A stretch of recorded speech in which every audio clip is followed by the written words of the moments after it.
নবীজি ঘুমিয়ে আছেন।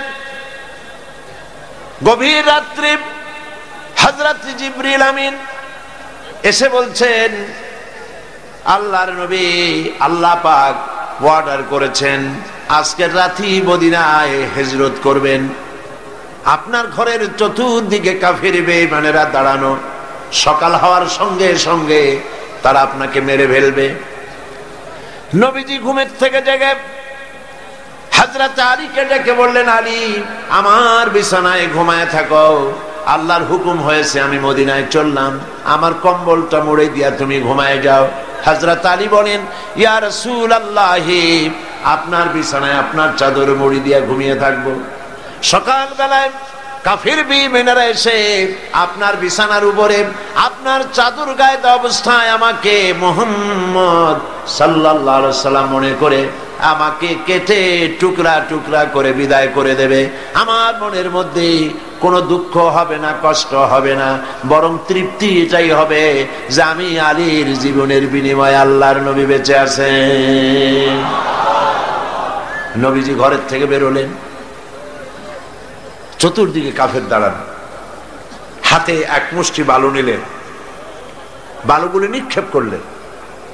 কাফের দাঁড়ানো চতুর্দিকে বালু চলে গেল চতুর্দিকে, এদের চোখের মধ্যে গিয়ে ঢুকলো। কাফেররা চোখ জ্বলতে লাগলো। এই ফাঁকে আল্লাহর নবী বেরিয়ে গেলেন, কাফেররা দেখলোই না কে কখন বেরিয়ে কোথায় গেল। মহান আল্লাহ রাব্বুল আলামিন পরবর্তী সময় নবীজিকে এই কথা স্মরণ করিয়ে দিয়ে বলেছেন, ওয়ামা রামাইতা ইয রামাইতা ওয়ালাকিন্নাল্লাহা রামা। আপনি নিক্ষেপ করেন নাই, যখন আপনি নিক্ষেপ করেছিলেন আপনি শুধু বালুগুলো ছেড়ে দিয়েছিলেন, আর ওই বালুগুলো ঘরের চতুর্দিকে কাফেরদের চোখে পৌঁছাবার দায়িত্ব নিয়েছিল আল্লাহর কুদরত। নবীজি বেরিয়ে আসলেন, কাবা শরীফের দিকে বারবার তাকাচ্ছিলেন, আর চোখ থেকে পানি দর দর করে পড়তেছিল। বুখারী শরীফের হাদিসে এসেছে, নবীজি কাঁদতেছিলেন আর বলতেছিলেন, হে কাবা, বড় আশা ছিল তোমার খেদমত করব, তোমার পাশে থাকব, কিন্তু তোমার নিষ্ঠুর সন্তানেরা তোমার পাশে আমারে থাকতে দিল না। নবীজি হযরতে আবু বকর রাদিয়াল্লাহু তাআলা আনহুর বাড়ি গিয়ে যখন দরজায় নক করেছেন, আবু বকর বলে দরজা খুলে গেল, লাব্বাইক ওয়া সাদাইকা বলে। হুজুর প্রশ্ন করলেন, আবু বকর, এত রাত্রে একটা ডাকেই ঘুম ভেঙে গেল তোমার, তুমি কি ঘুমাও নাই? হযরত আবু বকর বলেন, ইয়া রাসূলুল্লাহ, আপনি আমাকে যখন বলেছিলেন রাতের বেলায় হিজরতের সময় আমাকে সাথে নিয়ে হিজরত করবেন, আমি মনে মনে ভেবেছি কত রাত্রে কখন নবীজি আসবেন, দরজার সামনে দাঁড়ায়া আমারে যদি ডাকাডাকি করেন আর আমি যদি ঘুমায় থাকি নবীর সঙ্গে বেয়াদবি হয়ে যাবে। আমি এই কথা মনে করে বিছানার উপরে আরাম করে না ঘুমায়া আপনার গলার আওয়াজ শোনার জন্য এই দরজার সঙ্গে পিঠ লাগাইয়া দাঁড়াইয়া দাঁড়াইয়া ঘুমাচ্ছিলাম। হযরতে আবু বকর রাদিয়াল্লাহু তাআলা আনহুকে সঙ্গে করে নিয়ে নবীজি মিসফালার ভিতর দিয়া মদিনার রাস্তা ছেড়ে উল্টা দিকে গেলেন। মিসফালার ভিতর দিয়া জাবালে কেদোয়ার উপর দিয়া জাবালে সুর গিয়া পৌঁছলেন। ফজরের রক্ত হয়ে গেল, ভেতরে নিয়ে আশ্রয় নিলেন গুহার মধ্যে। কাফেরেরা সকালবেলা এলো, একজন বলে ভিতরে আছে আর একজন বলে নাই। হযরত আবু বকর বলছেন, ইয়া রাসূলুল্লাহ, ধরা পড়ে গেছে, বাঁচার আর উপায় নাই। আল্লাহর নবী তখন কি বলেছিলেন কোরআন শরীফে আল্লাহ পাক তার শোনায় দিয়েছেন। নবীজি বললেন, ইয ক্বালা লিসাহিবিহি লা তাহজান ইন্নাল্লাহা মা'ানা। আল্লাহ পাক কোরআন শরীফের কথা উঠাই দিলেন। ইয ক্বালা লিসাহিবিহি, তিনি তার বন্ধুকে ডেকে বললেন, হে আমার সাথী, লা তাহজান, ভয় পাইও না, আমরা মাইনরিটি নই, আমরাই মেজরিটি, আল্লাহ আমাদের সাথে আছেন। সুবহানাল্লাহ। কিসের ভয়? সারা দুনিয়া যদি একদিকে চলে যায় আর ইমানদার মুসলমানেরা যদি একদিকে থাকে, কাফেরদের হাজারো চক্রান্ত, লাখো চক্রান্ত কোনো কাজে আসবে না আল্লাহ যদি সাথে থাকে। নবী করিম সাল্লাল্লাহু আলাইহি সাল্লাম এই ময়দান থেকে মদিনা মুনাওয়ারার দিকে চললেন, আর কাফেরেরা ঘোষণা দিল মুহাম্মদ সাল্লাল্লাহু আলাইহি সাল্লামকে কেউ যদি জীবিত অথবা মৃত অবস্থায় ধরে দিতে পারে 100 লাল উট তাকে পুরস্কার দেওয়া হবে। সুরাকা 100 লাল উট পাওয়ার লোভে বলল এই কাম আমিই পারবো। খুঁজতে খুঁজতে মুহাম্মদ সাল্লাল্লাহু আলাইহি সাল্লামকে মরুভূমির মধ্যে সে পেয়ে গেল। যেই না ধরতে যাবে কাছাকাছি গেছে, সুরাকার ঘোড়ার পা মাটির মধ্যে দেবে গিয়েছে। নবী করিম সাল্লাল্লাহু আলাইহি সাল্লাম পিছনের দিকে তাকালেন। সুরাকা বলল আমি মাপ চাই। হুজুর বললেন মাপ করলাম, ফিরে যা। ঘোড়ার পা উপরে উঠে আসলো। যখনই উপরে উঠে আসছে সুরাকা চিন্তা করলো 100 লাল উট। আবার পিছনে ছুটেছে ধরার জন্য। আবার কাছাকাছি যখন গেছে 4টা ঠ্যাং ঢুকে গেছে মাটির মধ্যে। বলছে মুহাম্মদ সাল্লাল্লাহু আলাইহি সাল্লাম মাপ চাই, ভুল করেছি, মাফ করে দাও। হুজুর ফিরে তাকিয়ে বললেন দিলাম করে, ফিরে যা। আবার ঘোড়া উপরে উঠে আসলো। ফিরবে আবার চিন্তা করলো 100 লাল উট। কি খারাপ মানুষ চিন্তা করে। আবার পিছনে পেছনে গেছে। এইবার কাছাকাছি গিয়ে ধরবো অবস্থা যখন হয়েছে, ঘোড়ার 4টা ঠ্যাং, ওর নিজের পা, ঘোড়ার পেট আস্তে আস্তে মাটির মধ্যে গাড়া শুরু হয়ে গেছে। বলছে মুহাম্মদ সাল্লাল্লাহু আলাইহি সাল্লাম ক্ষমা চাই, আমারে মাফ করে দেন। নবীজি বললেন মাফ করে দিলাম। উপরে যখন উঠে আসছে ঘোড়ার পা শুদ্ধ, হুজুর তাকিয়ে বললেন সুরাকা এখনো কি তোর বিশ্বাস হয় না যে আমি আল্লাহর নবী? সুবহানাল্লাহ। সুরাকা বলছে আমি আপনাকে ছেড়ে দিলাম, ধরবো না। তবে এই যে ধরলাম না সেজন্য কিছু দেবেন না? কি চিন্তা করেন। আর নবী কত বড় রহমতের নবী, সুবহানাল্লাহ। নবীজি রাগ করলেন না। এই রকমের ক্ষমতা যদি আমাদের থাকতো হাতে, আমরা কইতাম তোর 14 গোষ্ঠী মাটির নিচে যাক। রহমতের নবী রাগ করলেন না। সে কয় যে কিছু দেবেন না, ধরলাম না যে সেজন্য কিছু দেবেন না। হুজুর সাল্লাল্লাহু আলাইহি সাল্লাম রাগ করলেন না, বললেন হ্যাঁ দেব। কি দেবেন?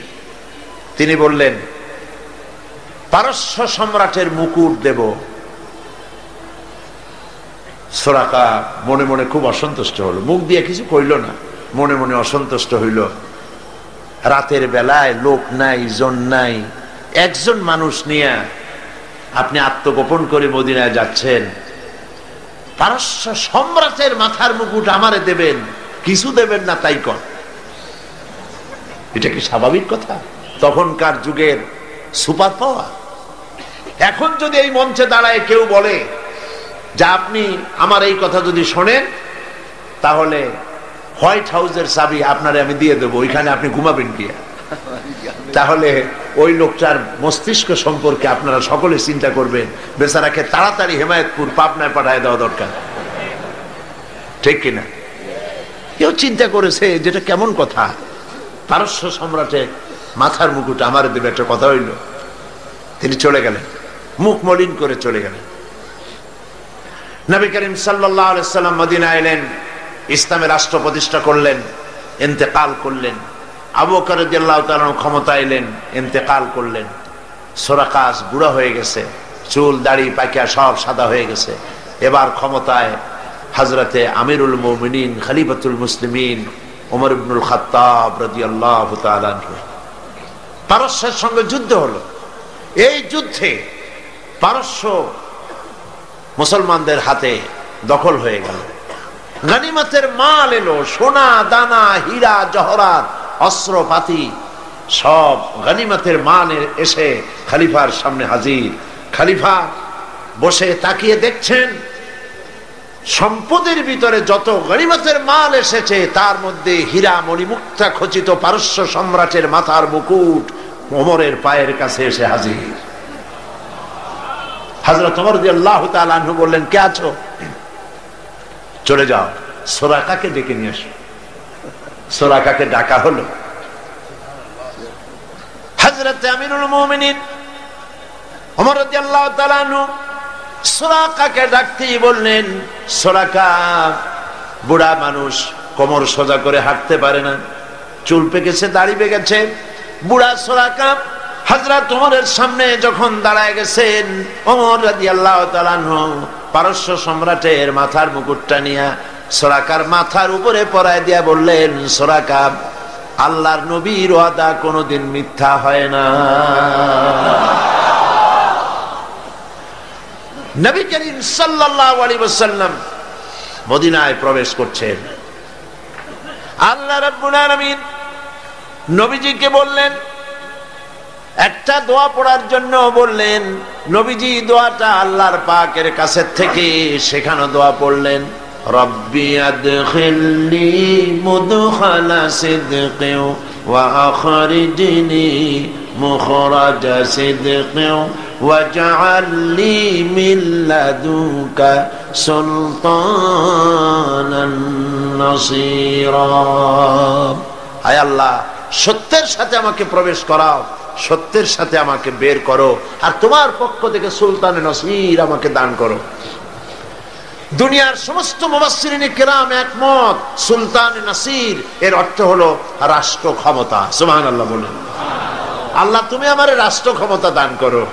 আল্লাহ শিখায় দিলেন, কারণ রাষ্ট্র ক্ষমতা হাতে না পেলে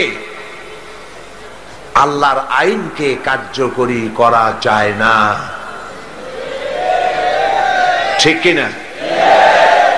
রাজ্য চলে রাজার চালে, রাজা যেমন হয় রাজ্য তেমন চলে। নিচের পানি উপরে যায় না, উপরের পানি নিচে আসে। কাজী রাষ্ট্রে যদি ইসলাম থাকে, রাষ্ট্রীয় ক্ষমতায় যারা থাকেন ওনারা যদি ইসলাম ভালোবাসে, তাহলে এই ইসলাম সর্বত্র ছড়িয়ে পড়ে। আর যদি রাষ্ট্র ক্ষমতায় যারা থাকে তারা যদি ইসলাম বরদাস্ত করতে না পারে, তাহলে ইসলাম সেই দেশে কার্যকরী হয় না। প্রিয় ভাইরা, নবী করিম সাল্লাল্লাহু আলাইহি ওয়াসাল্লাম প্রয়োজন ছিল এখন রাষ্ট্র ক্ষমতা হাতে নেওয়া। যেহেতু রাষ্ট্র ক্ষমতা যদি হাতে না আসে, আল্লাহর আইনকে কার্যকরী করা যাবে না। আল্লাহর নবী মদিনা মুনাওয়ারায় প্রবেশ করলেন। মদিনা মুনাওয়ারায় গিয়ে দিন কায়েম করলেন, কোরআনের রাজ কায়েম করে দিলেন। সংবিধানের নাম হলো কোরআন শরীফ। সংবিধানের নাম কি? কোরআন শরীফ। মুসলমানেরা একথা মনে প্রাণে ভালো করে বুঝে নিতে হবে, মানুষের তৈরি করা কোন আইন, এমন কোন আইন মানা যাবে না যে আইন মানলে পরে আল্লাহর আইনের সঙ্গে নাফরমানি হয়ে যায়। কথা বুঝে আসছে? আইন মানবো কার? আল্লাহ পাকের। এই কোরআন তাবিজের কিতাব নয়, এটা তদবিরের কিতাব নয়। এই কোরআন পড়ানো হয় মাদ্রাসায়, বলেন আলহামদুলিল্লাহ। আলেম তৈরি হয় মাদ্রাসায়, আর এই জন্যই মাদ্রাসাগুলিতে সন্ত্রাস হয় না। সেই সন্ত্রাসের বদনাম এখন দেওয়া হচ্ছে আলেমদের উপরে। যেখানে যে ঘটনা ঘটে আলেমদেরকে দায়ী করা হয়, কারণ আলেম থাকলেই বিপদ। আলেম যদি থাকে, এই শহরে যদি মহিলারা উলঙ্গ নাচ, মহিলাদের বেপরোয়া নাচ, জুয়া ইত্যাদি যদি হয়, মদ, জেনা, ব্যভিচার শহরে যদি সমানে হয়, প্রথম বাধা দেবে কারা? আলেমরা। আলেমরাই সেই জন্য শত্রু। বলগাহীন আধুনিক সভ্যতা প্রচারে প্রসারে বাধা দেয় আলেমেরা, সেই জন্য আলেমরা শত্রু।